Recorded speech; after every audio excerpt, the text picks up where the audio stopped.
மதங்களே கடவுளை வைத்து வியாபாரம் செய்யும் ஆதிக்க அரங்கங்களே, கடவுளுக்கு பெயரிட்டு சொர்க்கத்தில் அடைத்து வைத்து மக்கள் சுயமங்கு அடிபணிந்து போனதினாலே பிரார்த்தனை செய்யவும் பணம் கேட்பார். கடவுள் யாருக்கும் அந்நியமில்லை என்பது யாருக்கும் புரியவும் இல்லையே. மனிதர்கள் அவருக்கு பிள்ளைகளே, வேற்றுமை அவர்க்கில்லையே. அவர் எங்கும் நிறைந்து அன்னமும் தந்து அன்புடன் காப்பவரே. கடவுளின் பெயரால் பகை எதற்கு? கடவுள் தொழுதிட மதம் எதற்கு? கடவுள் என்ன கை பொம்மையா? மதவள்ளியின் கையில் சிறு பாவையா? வாழ்ந்திட அல்லவா பூமியை படைத்தான், மடிந்திடவா அவர் செடி கொடி படைத்தார்.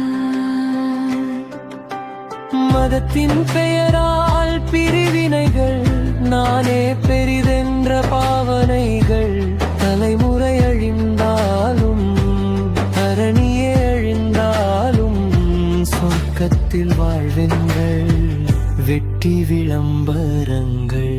மதங்களே கடவுளை வைத்து வியாபாரம் செய்யும் ஆதிக்க அரங்கங்களே, கடவுளுக்கு பெயரிட்டு சொர்க்கத்தில் அடைத்து வைத்து மக்கள் சுயமங்கு அடிபணிந்து போனதினாலே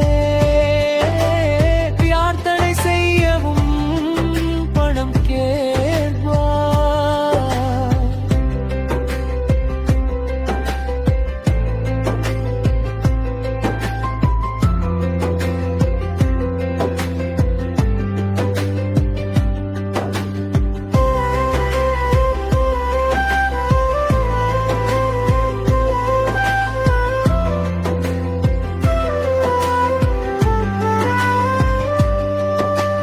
பிறப்பில் சடங்கு, வாழ்வில் சடங்கு, இறப்பில் சடங்கு.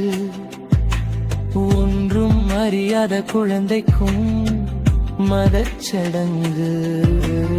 ஓடும் நதியில் ஒரு துளி போல மனிதனின் பயணம் வெறும் சடங்கு. தவறை சொன்னால் பேய்பான், வழிமுறை மாறினால் நரகம் என்பார். வேற்றுமை திணித்து பகை பயிட்டி கொள்வது கூட புனிதம் என்பார். மனிதன் வாய் பேச ஊமையாய் மாறிவிட்டான். இறைவனை சுயம் தொழும் சுதந்திரம் இழந்து விட்டான்.